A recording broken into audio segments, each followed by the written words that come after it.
Injil Markus.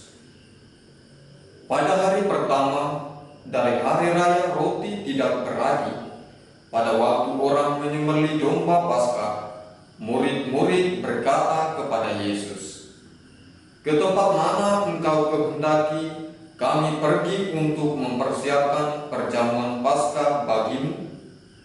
Lalu Yesus menyuruh 2 orang muridnya dengan pesan, "Pergilah ke kota. Di sana kamu akan bertemu dengan seorang yang membawa kendi berisi air. Ikutilah dia dan katakanlah kepada pemilik rumah yang dimasukinya, 'Guru berpesan, di manakah ruangan yang disediakan bagiku untuk makan Paskah bersama dengan murid-muridku?'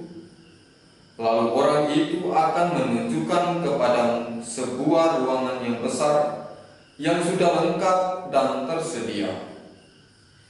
Disitulah kamu harus mempersiapkan perjamuan Paskah untuk kita." Maka berangkatlah kedua murid itu. Setibanya di kota, mereka dapati semua seperti yang dikatakan Yesus kepada mereka. Lalu mereka mempersiapkan Paskah. Ketika Yesus dan murid-muridnya sedang makan, Yesus mengambil roti, mengucap berkat, membagi-bagi roti itu, lalu memberikannya kepada para murid seraya berkata, "Ambillah, inilah tubuhku."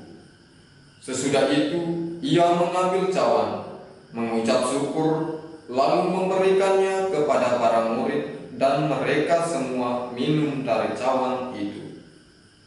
Dan Yesus berkata kepada mereka, "Inilah darahku, darah perjanjian yang ditumpahkan bagi banyak orang.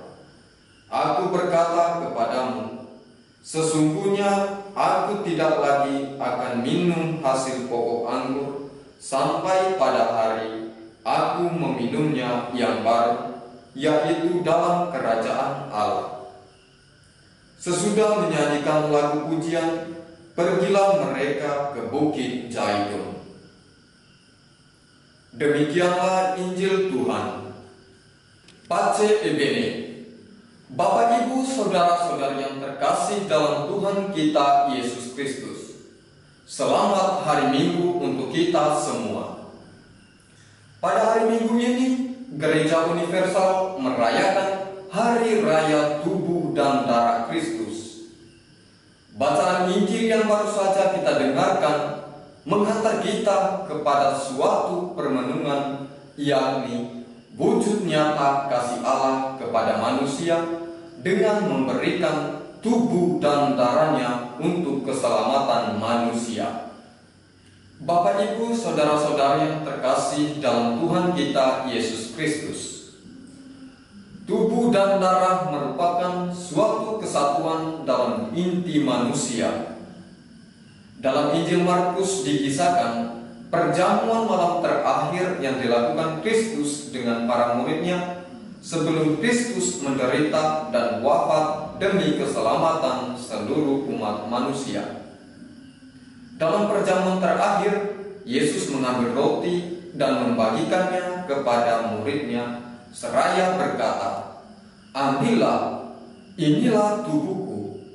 Setelah itu, Yesus mengambil cawan yang berisi anggur, mengucap syukur dan membagikannya kepada para muridnya seraya berkata, "Inilah darahku, darah perjanjian yang ditumpahkan bagi banyak orang." Bapak, Ibu, saudara-saudari yang terkasih dalam Tuhan kita Yesus Kristus, penyerahan cawan yang berisi anggur dan roti kepada para murid dalam perjamuan malam terakhir menunjukkan penyerahan tubuh dan darah Kristus yang dapat kita artikan sebagai penyerahan diri Kristus sepenuhnya sebagai kurban penghapusan dosa manusia. Tubuh yang disiksa dengan keji dan darah yang ditumpahkan di kayu salib mengingatkan kita akan kasih Allah yang telah memberikan dirinya untuk keselamatan manusia. Kita sebagai pengikut Kristus dan sebagai anak-anak Allah hendaknya meneladani tindakan kasih Allah itu dengan cara mengasihi sesama kita. Sebagaimana Yesus yang memberikan tubuh dan darahnya kepada seluruh manusia, kita juga harus memberikan diri kita kepada sesama kita dengan mengasihi manusia tanpa batas. Bapak, Ibu, saudara-saudara yang terkasih dalam Tuhan kita Yesus Kristus, setiap kali kita merayakan Ekaristi, kita mengenangkan Kristus yang memberikan hidupnya bagi keselamatan kita. Dengan makan dagingnya dan minum darahnya, kita diikut sertakan dalam hidup, wafat, dan kebangkitan Kristus, sehingga dalam perayaan Ekaristi kita bersatu bersama Kristus, yaitu Juru Selamat manusia. Amin. Pace e bene.